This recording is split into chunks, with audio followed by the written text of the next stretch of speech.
তো ওর সাথে কথা হইতো, তো কোন কারণে জানি আমার আইডি ডিঅ্যাক্টিভেট করে ফেলাইছিলাম, আমি আইডি ডিঅ্যাক্টিভেট হয়ে গেছিলো। বাট আমার ওর মনে ছিল যে ওর মধ্যে একটা গুণ ছিল যে পজিটিভ কথা, আমি অনেক ইকো ফ্রেন্ডলি, আমি বাচ্চাদের অনেক ভালোবাসি, আমি মেয়েদের অনেক সম্মান করি, ঠিক আছে। ওর মধ্যে একটা এমন জিনিস ছিল যে মনটা হালকা করে দিত।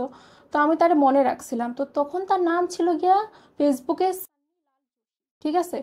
পরে আমি অনেকদিন যখন নতুন আইডি খুলছি 2022-এ, আমি অনেক খুঁজছি যে সানি, পাইনি। আসলে সে নিজের নাম চেঞ্জ করে রাখছে, ঠিক আছে। পরে তার আমি পাইলাম। তো 2023-এ আমি একটা কোনো পারিবারিক হোক কোনো কারণে ভেয়ে আমি ছিলাম, একটু ডিপ্রেস ছিলাম, একটু অ্যাংজাইটি আমার হইতেছিল। তো আমি তার সাথে একটু কথা বলি, মানে ফ্যামিলি অনেক কারণে।